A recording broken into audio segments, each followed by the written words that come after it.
Olá, vamos dar início ao nosso curso Projeto de Edifícios em Alvenaria Estrutural de acordo com a revisão de norma 2020. Essa parte 2 a gente fala sobre as ações laterais e sobre o controle de obra. A gente começa semana 1, bloco 1, comportamento de edifício sobre a ação lateral. Então o que nós vamos ver na aula de hoje? Na aula de hoje a gente comenta sobre as ações a ser consideradas, vento e desaprumo, ações laterais. A gente fala sobre modelos para o estado limite último, onde os elementos têm que ser considerados fissurados. A gente tem que verificar o efeito de segunda ordem. Você vai ver que essa nova norma limita muito esse efeito em edifícios de alvenaria estrutural.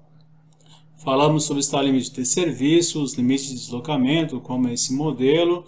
Um pouco a gente relembra a concepção estrutural, fala sobre rigidez, a translação e a rotação do edifício em função da rigidez das paredes, associadas ou não. Então essa é a nossa aula de hoje. Bom, comportamento e concepção estrutural de edifícios. A gente tem a necessidade, num projeto, de garantir que as condições para que os edifícios apresentem reações a todas as solicitações impostas, seja elas cargas verticais, como peso próprio, cargas permanentes, cargas acidentais, já foi tópico de outro curso, e as ações laterais, esforços de vento e desaprumo, principalmente em edifícios, eventualmente imposto de terra, imposto de água e algum outro tipo de solicitação que produza aí uma ação lateral. No caso de edifício, a gente vai estar trabalhando, a gente vai estar aqui olhando as forças devido ao vento em edificações, essa norma de 88, e também a gente precisa conhecer as ações para o cálculo de estruturas de edificações, norma recente de 2019.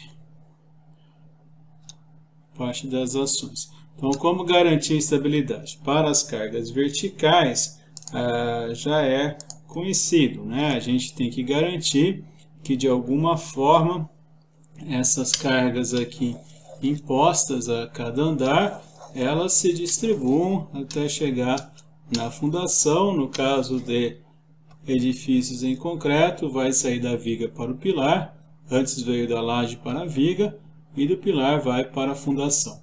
Edifícios em alvenaria, a carga vem da laje para cada uma das paredes e se encaminha para a fundação pelas próprias paredes, Isso já é tópico de outro curso. Ações horizontais, aí sim, nós precisamos garantir uma estabilidade lateral do edifício. Então, tem várias maneiras da gente garantir isso. Aí estão colocadas algumas, mas existem outras. Modelo e concepção, com pilares ou paredes isoladas, modelos com pórticos, com núcleo rígido, com contraventamento em X, em K, uma série de soluções. Nós vamos trabalhar, e eu vou repetir isso daqui a pouco, com pilares, ou paredes isoladas, e eventualmente paredes associadas formando pórtico. A gente não vai usar núcleo rígido para solucionar edifício em alvenaria estrutural, muito menos esses contraventamentos. Não é usual de se fazer isso e não é necessário essa concepção na grande maioria das vezes. Eu pessoalmente nunca vi um prédio de alvenaria com núcleo rígido, nem mesmo edifícios altos. Falamos sobre efeitos de diafragma rígido da laje, o que é isso, e como é que é esse modelo e qual que é a implicação desse modelo para o comportamento, a distribuição das ações laterais dos esforços. Então aqui está, alguns modelos. Pórticos entreliçados, que seria esse daqui, pórticos com nós articulados. Então Esses nós usualmente são articulados. A gente precisa ter aqui um contraventamento em X, forma uma treliça de fachada para conseguir estabilidade. Muito comum em edifícios de aço, né? Depois temos aqui a solução com núcleo rígido. Então toda a ação lateral praticamente resistida por um elemento de grande rigidez, acaba concentrando também as reações na fundação nesse elemento de grande rigidez, né? É necessária quando não tem outra solução. Alguns tipos, algumas concepções de sistemas estruturais utilizam isso. Não é o nosso caso. Temos o caso muito comum de pórticos, né? Pórticos agora com os nós rígidos. Então, esses nós são capazes aí de transmitir momento, né? Ele não é mais articulado. Então, edifício de concreto armado moldado no local utiliza essa concepção muito frequente, né? Essa solução. A gente eventualmente vai utilizar a associação de paredes que se assemelha a pórticos, né? Nossa concepção é essa daqui, paredes estruturais. A parede tem um comprimento grande, ela tem uma rigidez no seu plano muito grande. Essa é a nossa concepção, esse é o elemento que a gente tem. A gente tem uma vantagem aqui de ter um elemento que naturalmente tem uma rigidez grande no seu plano. Então a gente vai conceber tirando proveito, entre aspas, né, tirando vantagem dessas características das paredes. Bom, apenas como comentário, a solução usual em edifícios de concreto armado é essa daqui, né? A gente tem pórticos aqui, nessa concepção. A gente tem paredes ou pilares, no caso, né, que não formam pórticos, são pilares que vão estar trabalhando apenas com a rigidez dele mesmo. Por exemplo, esse daqui, ó, um pilar que não está ligado ao outro, né? Até está aqui, então não seria um exemplo. Mas eventualmente tem algum pilar aqui que não forma pórtico, então também seria a rigidez e a flexão dele isolado. E nesse edifício em concreto armado tem também o núcleo rígido. Então são alguns exemplos apenas como comentário. Então uma possibilidade em edifícios de concreto armado é a gente ter o próprio pilar.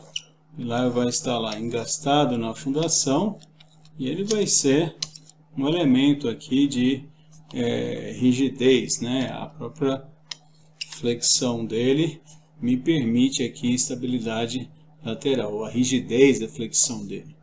Então, eventualmente, temos aí pilares num sentido, pilares no outro sentido. É a concepção que se assemelha com edifícios de alvenaria estrutural. A diferença é que nossas paredes não são curtinhas, né? São belas paredes. Então, provavelmente, a gente vai ter algo assim no nosso edifício de alvenaria. Essa concepção, né? Contraventamento com pilares ou com paredes isoladas, cada elemento isolado, uma boa rigidez à flexão.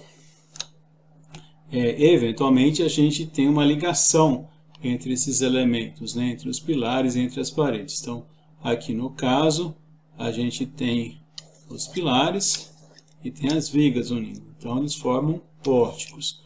A gente eventualmente vai ter isso também nos nossos edifícios de alvenaria. Tem pórtico aqui nesse sentido. A diferença é que, como a rigidez das paredes é grande, não é todo edifício que eu preciso partir para esse modelo. Alguns edifícios a gente vai conseguir resolver, talvez até a maioria deles, apenas com a rigidez da flexão, né? Sem contar a ligação de cada um dos paredes, de cada uma das pilares isolados ou paredes isoladas, né? Mas isso aqui já se assemelha um pouco com o que a gente vai ter em alvenaria estrutural, na nossa concepção de contraventamento. Então esse é o edifício, né, que eu estou mostrando. Esse pode perceber que tem uma mistura de soluções, né? Um edifício aqui sem sem simetria, talvez tenha torção, então não deve ter sido muito simples de resolver esse edifício, né? Então aqui tem um pilar isolado, não forma pórtico, como eu havia comentado, mas ele também tem um elemento grande aqui de grande rigidez, que é esse núcleo rígido, e a ligação de tudo isso garante a estabilidade desse edifício. Tá? Então esse é um caso comum para quem está acostumado com edifício de concreto armado, falar em núcleo rígido, falar em pórtico. Não é o nosso caso. Nosso caso é isso que está aqui agora. No nosso caso a gente tem paredes, ó, que bela parede aqui na fachada. Então essa parede tem uma grande rigidez no plano, uma parede bem comprida. Então se calcular a inércia aqui é bastante grande. E é isso que vai, como parte principal, garantir a estabilidade do edifício, né? Então o edifício de alvenaria é essa concepção em geral. Vou pegar uma outra caneta aqui, ó. Então a gente tem essa força lateral. A força lateral deu momento, né? Esse momento tende a tombar essa grande parede aqui. A gente considera ela engastada aqui embaixo.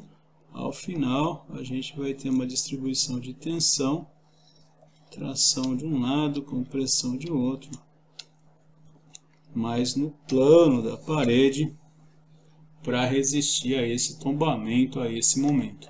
Esse é o nosso elemento principal. Eventualmente a gente vai associar as paredes formando pórticos. O mais comum é a gente trabalhar com paredes em balanço isoladas, né? Edifícios como esse daqui, 12 pavimentos, com uma geometria, um layout interessante para a alvenaria estrutural, geralmente é suficiente. Então, são os dois principais modelos: paredes isoladas ou paredes associadas, formando pórticos, sendo que paredes isoladas é a solução para a grande maioria dos edifícios. A gente não vai usar núcleo rígido ou contraventamento em X ou soluções desse tipo. Paredes com grande rigidez no plano, essa é a nossa solução. Bom, apenas para lembrar, a gente precisa ter paredes bem distribuídas nas duas direções, né? Por exemplo, se eu tiver apenas uma parede aqui nesse sentido, ela me garante essa estabilidade, porém não me garante essa estabilidade. Então, parede no sentido só, como concepção geral do edifício, não funciona. Parede em dois sentidos já funciona, né? Consigo resistir a esse momento de tombamento, porém aqui falta alguma coisa, exatamente falta formar binários para que eu consiga resistir à torção em planta que todo edifício tem, né? Essa aqui consegue resistir bem a forças nesse plano, mas elas não são paralelas, elas não formam binários. Então esse edifício aí torceu, não tenho nada que consegue resistir a essa torção. Essa concepção já seria mais interessante. Se der uma torção em planta, aparece uma força para cá resistindo, nesse sentido, uma outra no sentido contrário, formando um binário que resiste a esse momento. Então essa concepção é quase boa, só faltou a gente ter uma parede aqui nesse outro sentido. Então, como linha geral, essa é uma concepção boa, esse é um edifício que tem boa estabilidade, né? Ou permite ter uma boa estabilidade, vai depender do nosso cálculo, das nossas verificações, permite ter uma boa estabilidade as ações laterais, tanto para vento nessa direção, para vento nessa direção, para possibilidade de torção em planta. Tudo isso é possível de ser resistido.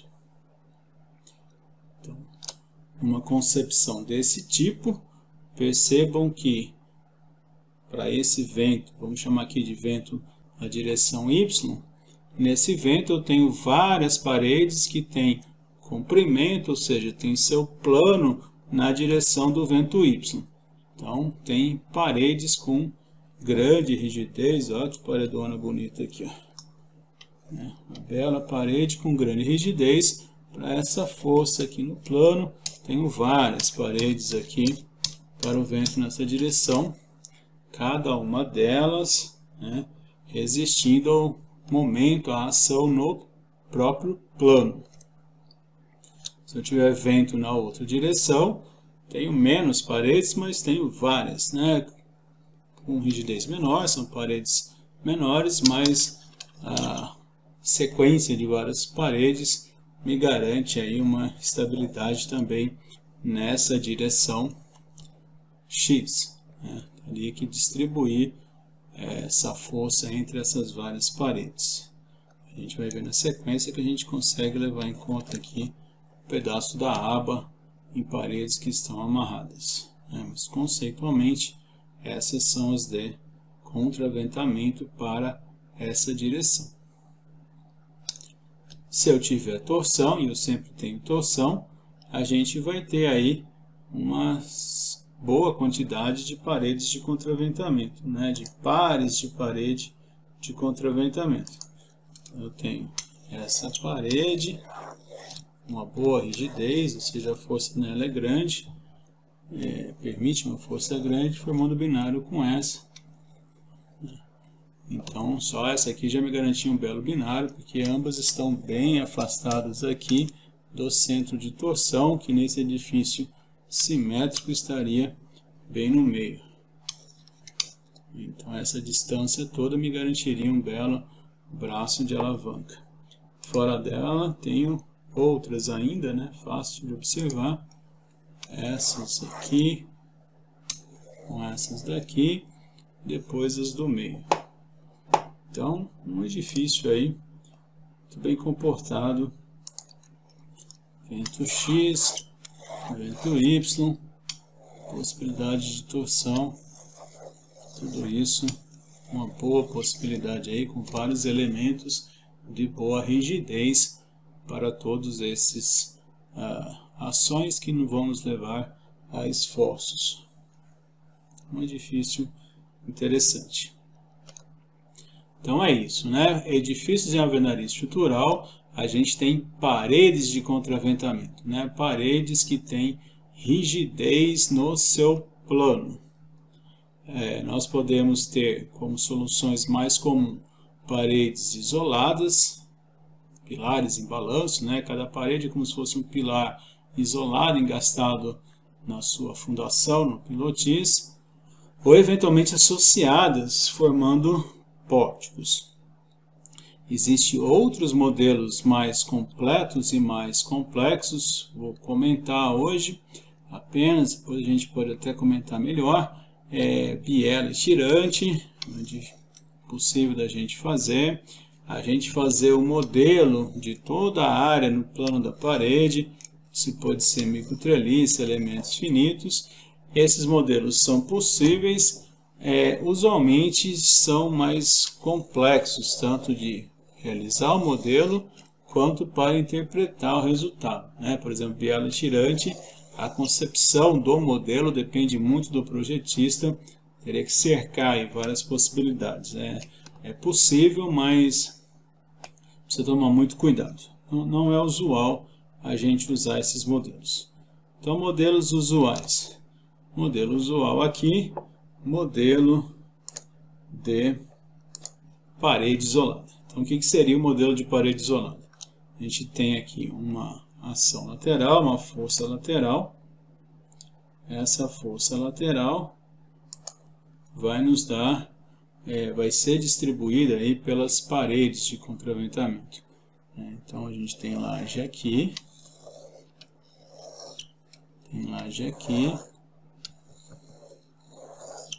e a laje aqui em cima. Então a laje funciona como um diafragma rígido. Nesse modelo eu vou considerar cada uma das paredes como um pilar engastado. Então, eu teria aqui essa parede, né, descontando a parte da janela. Então essa seria uma parede de contraventamento com essa seção. E se tiver uma aba, eu posso considerar a aba, então essa seria a minha seção. Isso seria um elemento engastado aqui na fundação. Essa parede seria outro elemento engastado na fundação. Se tiver aba, eu considero a aba como parte da seção. Então eu teria basicamente nessa fachada 2 pilares em balanço. Teria aqui, ó, uma barra aqui representando essa parede engastada na fundação, uma outra barra aqui representando essa parede engastada na fundação. É uma parcela dessa força, então metade dessa força, né, em relação a esse andar vai ser distribuída para a laje de cima. Não tem, está na cobertura, não tem nada acima disso. Essa força aqui, metade vai para a laje de baixo e a parte de baixo vai para a laje de cima. Então teria uma força aqui também na altura dessa laje, e finalmente a gente teria essa área aqui, uma força na altura dessa laje. Então nesse modelo basicamente a gente teria essa concepção, né? Uma parede engastada, outra parede engastada com a seção dela, uma força aqui, uma força aqui, uma força nessa laje, força em cada laje. Essas forças são uma parcela da força total que eu já mostro na sequência. Então, esse seria o nosso primeiro modelo em parede isolada. Basicamente um pilar aí engastado na fundação, uma parcela da força lateral a cada andar.